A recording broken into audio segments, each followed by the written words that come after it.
On va apprendre à calibrer le capteur d'intensité. Parce que je vois pas mal de gens qui se plaignent que c'est pas précis. Alors c'est précis, il faut savoir le faire. Et moi, je vois des gens qui font le calcul, qui inversent les chiffres dans la division. Et une division, c'est pas une multiplication. 10 fois 2, ça fait 2 fois 10, mais 10 sur 1, ça fait pas 1 sur 10.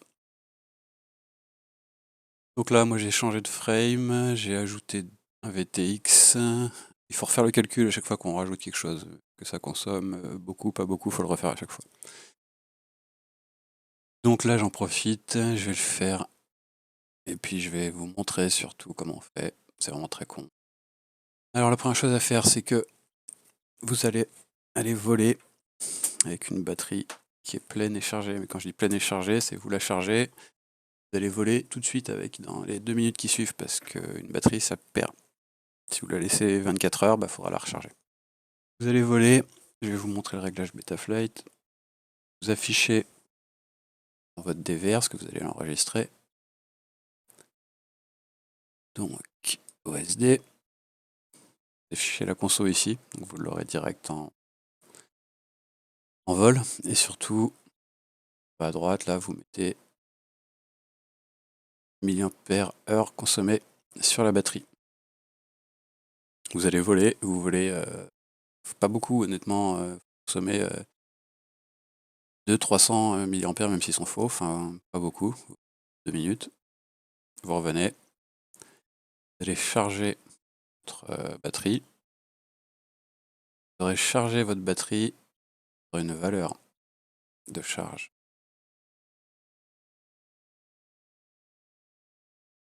Valeur de charge. Ouais.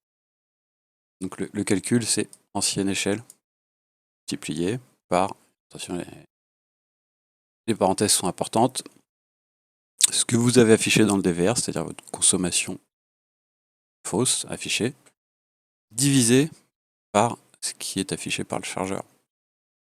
Donc, moi je l'avais fait pour un exemple là, c'est-à-dire que mon ancienne échelle c'est 400, j'ai consommé 2000 dans mes lunettes, j'ai chargé 1500. Donne 533, donc 533 sera ma nouvelle échelle.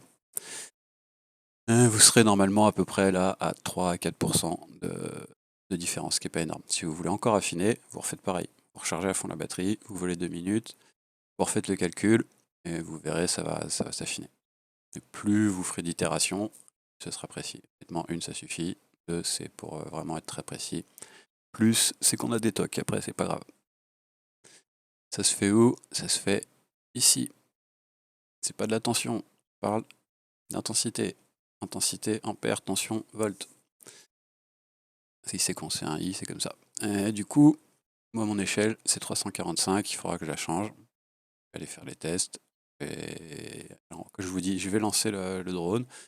Je vais juste le faire voler sur place en mode d'angle. Je vais enregistrer le DVR, mais je ne vais même pas mettre le casque, c'est juste pour avoir la valeur. Faire le calcul, faire ça 2 fois de suite. Là, pour honnêtement une demi-heure, charge comprise. C'est pour ça qu'il ne faut pas voler complètement jusqu'à vider la batterie, sinon vous allez attendre 30 ans qu'elle se recharge. Et du coup, voilà, votre capteur il est calibré, et avec ça, oui, forcément, si vous avez une 4 ampères, 4000 ampères-heure, et que vous essayez d'aller jusqu'au 4000, forcément, c'est pas que le capteur est pas bon, c'est juste qu'une batterie vide, c'est une batterie morte. Donc il faut revenir avant. Si vous avez une 1800, il faut revenir avant 800, de toute façon. Voilà.